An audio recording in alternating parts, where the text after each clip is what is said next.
It was just another quiet afternoon in a sleepy southern town. Sunlight spilled across cracked pavements and rusted fences. An old, faded Chevy pickup crawled down the road, rattling slightly with every bump. Its paint chipped, the hood rust-stained. But inside, behind the worn-out steering wheel, sat a man who carried more history than the entire town could guess. He was black, gray-bearded, dressed in a simple flannel shirt, dark jeans, and an old military-style cap that had seen far better days. His hands, large and calloused, stayed firmly planted at 10 and 2 on the wheel.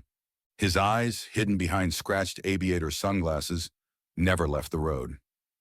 A mile from his home, red and blue lights suddenly burst into his rearview mirror. He didn't panic. He didn't speak. He just slowed, pulled to the side calmly, and turned off the engine. The truck exhaled a tired breath as it came to rest beside a cracked sidewalk. Two officers stepped out of the cruiser. Young, white, full of smirks. "Well, well," one of them said, circling the truck with a swagger. "Look what we have here. Grandpa trying to outrun the 70s? The other one chuckled, tapping the hood. "No plates? No tags? This thing even legal?" The old man didn't respond, didn't look at them, just sat still, hands visible, posture respectful. "License and registration?" the taller one asked, voice coated in sarcasm. He reached slowly into the glove compartment, pulling out a leather wallet and some papers.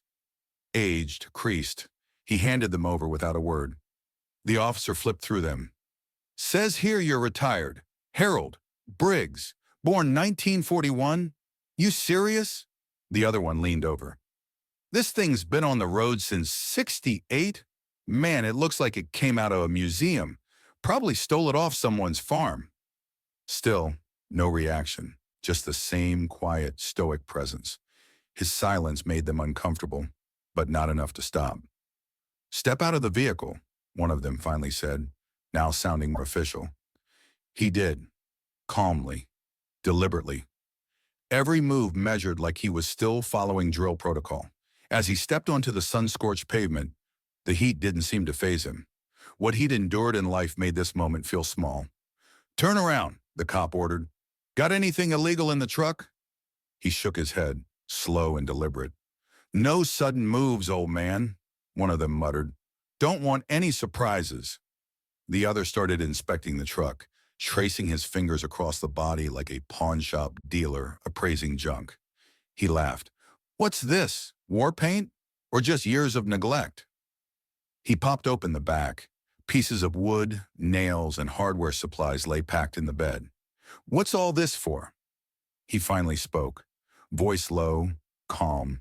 "Ram, neighbors in a wheelchair." The officer smirked. "How sweet." They made him sit on the curb, his knees stiff with age, bent slow but steady. No wince, no complaint. Just discipline. People started to pass. Some glanced. Others pulled out phones. No one asked questions. A few snickered. A kid leaned out of a passing car and shouted, "What did he do? Rob a museum?" One of the officers leaned against the truck. "You know," he said to his partner, "he's got that Rambo look. Bet he thinks he's some kind of war hero." They both laughed. The old man said nothing. His hands rested on his knees, sun soaking into his weathered skin. He looked down the road, not at them, not at the crowd, just somewhere far off, as if remembering a different road, in a different place, where danger had a different face. A small notebook slipped from his shirt pocket when he adjusted his position. One officer picked it up and flipped through it. "What's this? Grocery list?" he mocked. The old man responded without looking up. "Men I served with. Some names had stars. Some were crossed out." The officer tossed it back like it meant nothing. His silence continued. It wasn't weakness. It was history. It was a type of patience they had never learned. "Men I served with. Some names had stars. Some were crossed out." The officer tossed it back like it meant nothing. His silence continued. It wasn't weakness. It was history. It was a type of patience they had never learned. The officers didn't stop. They circled his truck like it was a crime scene, not realizing they were tracing the outlines of history. Their fingers ran across the rust and dents, their smirks deepening with every scratch they found. "Looks like it's been through a war," one said. It had, just not the kind they'd ever understand. That old truck had rumbled through more than just American streets. It had crossed jungle trails, rolled over desert sands, and crawled through flooded towns. Every dent was a battlefield memory. Every scratch a reminder of a mission survived. The man standing beside it had driven it through more than just time. "Pop the hood," the younger cop ordered. He didn't flinch, moved slowly, lifted it with quiet strength. The officer peered in. "Surprised this piece of junk even runs." "It runs because I built it," the man said calmly. They ignored him. One of them pulled out his phone, snapping photos of the truck, chuckling. "This one's going viral." Then they patted him down, carefully, like he might be hiding something dangerous. "Empty your pockets," came the next command. He did. One by one, they landed on the hot pavement. A small, worn wallet, a faded photo of a young black soldier in uniform, eyes fierce, stance firm, a note folded tightly, and the same old notebook. The officer picked it up again. "You keep bringing this thing around like it matters." He opened it. Names filled the pages, some underlined, some with stars, some crossed out in thick black ink. "What is this? Some kind of military code?" he said with a mocking tone. He replied softly, "Names of the men I served with. Ones who made it home, ones who didn't." The cop rolled his eyes and tossed the notebook onto the sidewalk like it was trash. The old man bent slowly, picked it up with the care of someone handling a sacred object, and tucked it back into his shirt pocket. Still, he didn't raise his voice, didn't defend himself, because he knew they wouldn't listen. Not yet. They glanced inside the glove box, saw a laminated certificate, some faded documents. They didn't look close enough to read the bold print. Bronze Star for Valor. Didn't care enough to see the unit photo tucked behind it. A young herald in the center, flanked by brothers in arms, most of whom were now buried under flags. One officer leaned against the truck, scribbling into a notepad. "He's uncooperative," he said aloud. "Might be a risk. Could be stolen. No visible tags. Vehicle's not street legal," the other added. They called it in. Dispatch echoed back. No warrants, no stolen vehicle report, no threats found. But still, they didn't back off. "Sit tight," they said. And so he did. Right there on the curb, under the full blaze of the afternoon sun, he sat, back straight, hands on his knees, like a soldier waiting for orders that would never come. Cars passed. A few slowed down, some drivers filmed. Others kept moving, uninterested in an old man and two bored cops. A teenage girl paused on the opposite sidewalk, whispered to her friend, "He looks like he did something serious." Her friend shrugged, "Probably just a crazy old man." The quiet veteran's gaze remained fixed ahead, not on them. He wasn't thinking about them. He was thinking about 1978, Afghanistan, a rocky valley, a mission no one officially acknowledged. The sound of gunfire, the echo of screams, the silence after. He remembered Colombia, 1983, a night raid to save kidnapped civilians, including children. A jungle so dark even memory struggled to hold it. Every scar on his hands, every creak in his bones, every dent in that truck had a story. But none of it meant anything now. Not to these boys with badges and jokes. They couldn't see past his skin, his silence, his age. They didn't ask. They assumed. They made him sit there like he was dangerous, like an old man in a flannel shirt and a dusty cap could somehow be a threat. But it wasn't about danger. It was about dominance. They needed someone to humiliate, and today it was him. The sun climbed higher. His knees ached from the heat radiating off the pavement. But he didn't shift, didn't complain. He'd spent hours in jungle mud, days in enemy territory, weeks without sleep. A burning sidewalk didn't scare him. But the smirks, the laughter, That stung more than any bullet ever had. A passing teenager on a bicycle stopped, took a picture with his phone, and posted it online within seconds. "Grandpa got caught slipping," he captioned it with a laughing emoji. A car slowed down. Someone leaned out the window. "Hey, old man, what you do? Rob a gas station with that antique?" The younger officer joined in, chuckling. "You see that look? He don't even know where he is." "Should we check his meds?" The older one added. "Might be having an episode." They laughed again. His silence was mistaken for confusion. But he wasn't confused. He was remembering. He was remembering the day he carried a wounded friend for 4 miles through enemy fire, only to bury him 2 weeks later.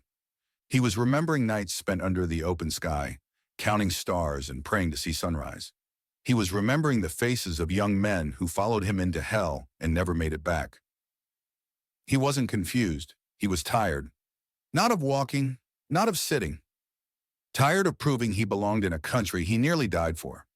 A group of kids from the local high school walked past. One of them pulled out her phone and started recording. "Y'all, look at this. Cops got some old dude locked up. Probably senile or something." They all laughed, kept walking. No one asked what happened. No one thought to ask who he was. The officers leaned against the cruiser, sipping iced coffee they had picked up earlier. One scrolled through his phone. The other sat on the hood, watching the man like he was a show put on for entertainment. "Let's just wait for the system to run the check," one said. "If nothing shows, we'll just slap him with some fines." The other nodded. "Cool. Maybe we'll get lucky and he starts talking crazy. Could be fun." A few more cars passed. Some people stared. Some ignored him entirely. A little girl holding her mother's hand pointed at him from across the street. "Mommy, why is that man sitting on the ground like that?" Her mother pulled her along quickly. "Don't look, baby. He probably did something bad." She never imagined that man once led missions that saved American lives, that he had stood between enemies and freedom more times than she'd stood in a grocery store line. But none of that mattered now, not to the people watching, not to the officers playing tough, not to the kids posting for clout. It was all a joke to them. He sat still. He breathed slow, and he waited, because something in him knew his time was coming. "Don't look, baby. He probably did something bad." She never imagined that man once led missions that saved American lives, that he had stood between enemies and freedom more times than she'd stood in a grocery store line. But none of that mattered now, not to the people watching, not to the officers playing tough, not to the kids posting for clout. It was all a joke to them. He sat still. He breathed slow, and he waited, because something in him knew his time was coming. A few feet away, a man stood behind the window of a gas station. Mid-60s, worn cap, army tattoo, faded on his forearm. He'd been watching the whole thing. He knew that face. He'd seen it in photos pinned up at the VFW hall. He'd heard the name spoken with reverence by veterans who didn't revere much anymore. Harold Briggs. The same Harold who once pulled 3 soldiers out of a burning Humvee. The same Harold who never spoke about his medals, never brought up his past, and never missed a single memorial ceremony. Mike, the gas station clerk, picked up the landline. His hands didn't shake, but his jaw clenched tight. "General Phillips," he said when the voice answered. "This is Mike, Riverside Gas. You're not going to believe who they've got sitting on the damn curb right now." There was a pause, then a calm but sharp reply. "Where?" "Corner of Maple and Pine. They've got him cuffed like some street punk. No charges. Just disrespect, sir." Another pause. Then 4 words. "I'm on my way." Mike hung up and walked to the door. He stepped outside and stared across the street, his eyes locking onto Harold, still sitting like a statue in the sun. The officers had grown bored. One scrolled his phone. The other leaned on the cruiser, yawning. "He's clean," the dispatcher finally reported over the radio. "No priors, no warrants. Vehicles not reported stolen." "Great," the younger cop sighed. "Now what? Let him go?" The other shook his head. "Nah, write him up. Expired registration, improper plates, unsafe vehicle. That'll run him a good $1,000. Maybe he'll think twice before driving that junk next time. Harold didn't move.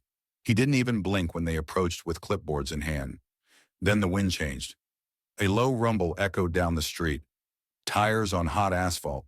The kind of sound that made people turn their heads without knowing why. A sleek, black SUV rolled into view, windows tinted, government plates gleaming in the light. It didn't slow. It didn't hesitate.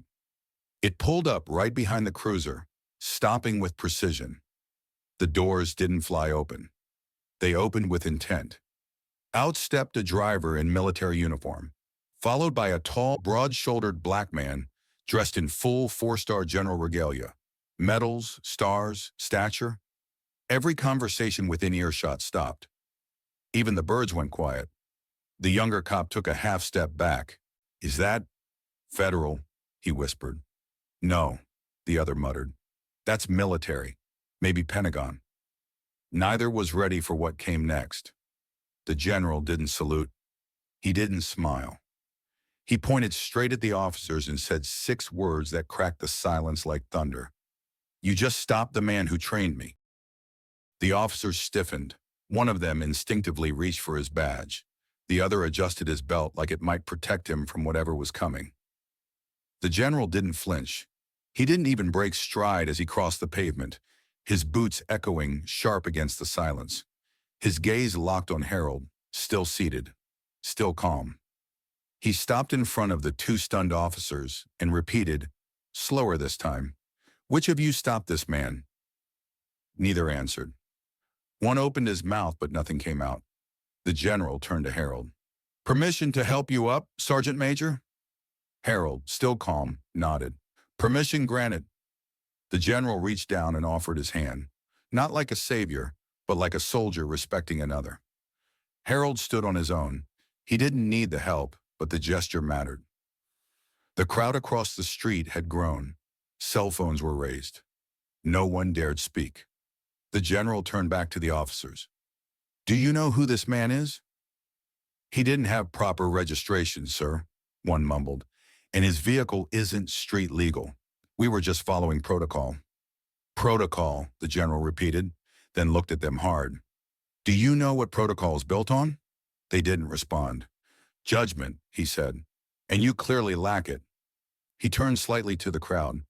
"This man," he said, voice steady, "led recon in Fort Bragg in '83. He saved my entire squad when we were lost in a swamp.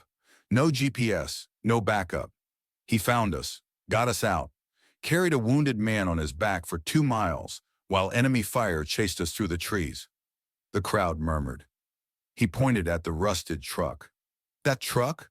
It's not just history. It is Army history. It transported medical supplies during Hurricane Andrew. It's been cleared under historical vehicle status by the Department of Defense." The officers fidgeted. "He trained hundreds of men who now wear stars on their shoulders and stripes on their sleeves. But you saw an old man in a rusted truck and assumed he was nobody." The younger cop's face flushed.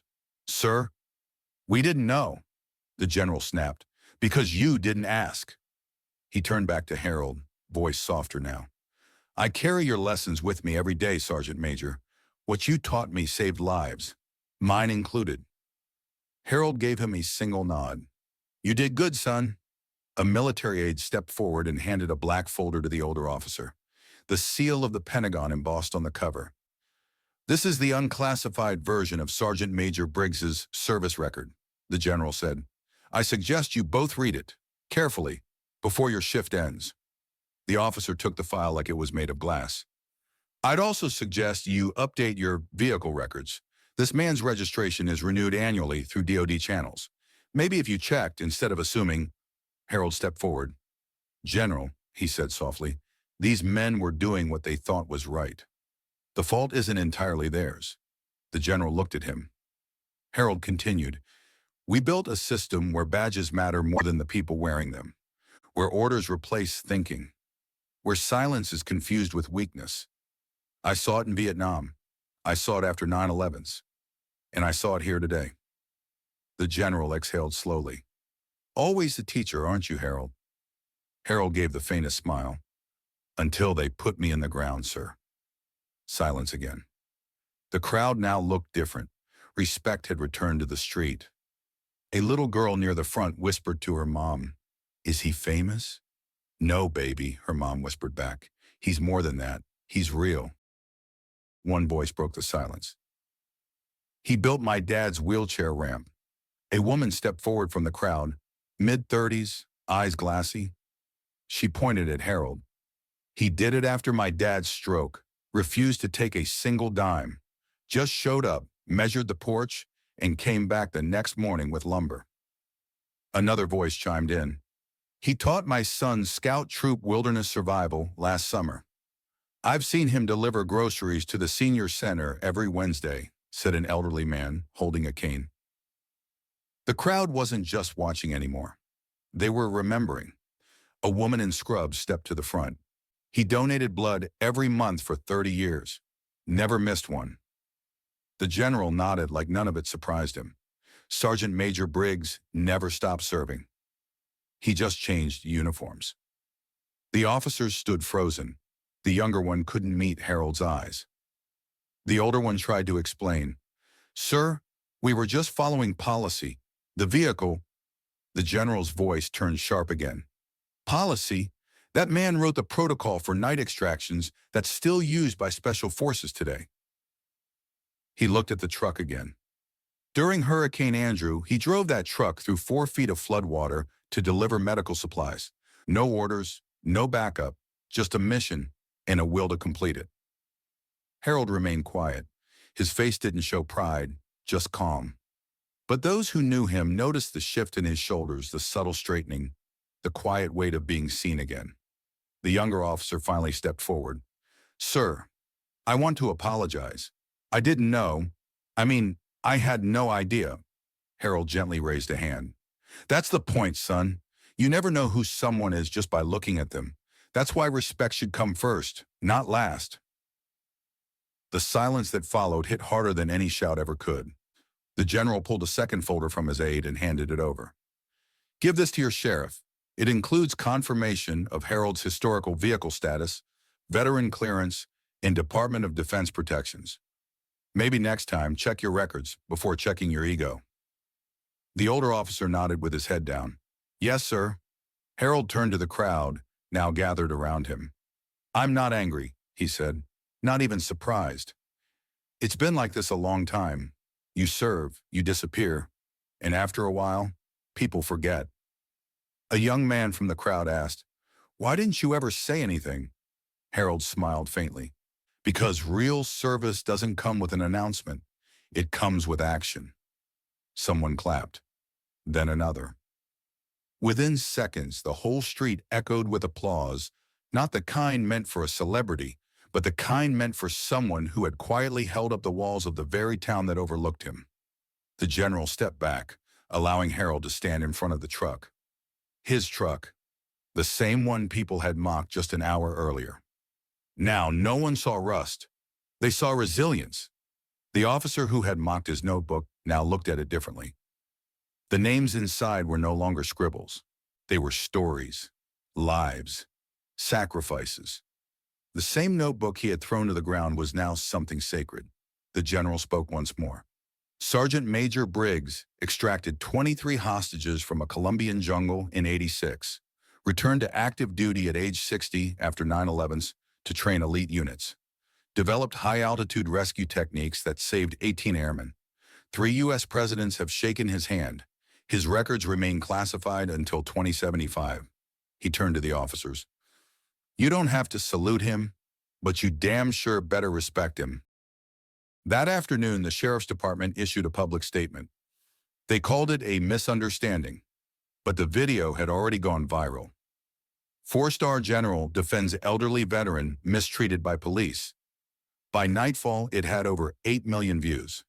Veteran groups across the country began sharing their own stories, men and women who had faced similar disrespect. The tag #KnowWhoYouStop began trending. But Harold didn't speak to the press. He didn't record a reaction video. He didn't post a single word online. Instead, the next morning, he loaded his truck with plywood and tools and went to fix a ramp. Donations began pouring in. Within 1 week, over $247,000 had been raised. Every single penny was directed toward building wheelchair ramps for disabled veterans. Harold didn't even pause to celebrate. He just added more homes to the list. The waiting list hit 300 by month's end. The mayor officially declared June 4th as Harold Briggs Day. A bronze plaque was installed on the very sidewalk where he had been forced to sit. It read, "Not every uniform comes with a spotlight, but every act of service leaves a legacy."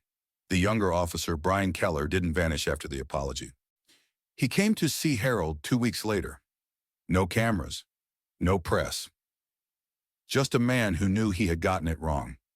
Harold poured him black coffee and said nothing for the first few minutes. "I'm sorry, sir," Brian finally said. "Truly." Harold nodded, then asked quietly, "What did you learn?" Brian stared at the floor. "I learned that badges don't make you right, that if I don't know the people I serve, I'll end up hurting them." Harold leaned back in his chair. "You learn from it," he said, "or someone else pays the price." Brian didn't just leave with a lesson. He came back every weekend, volunteered at the VFW.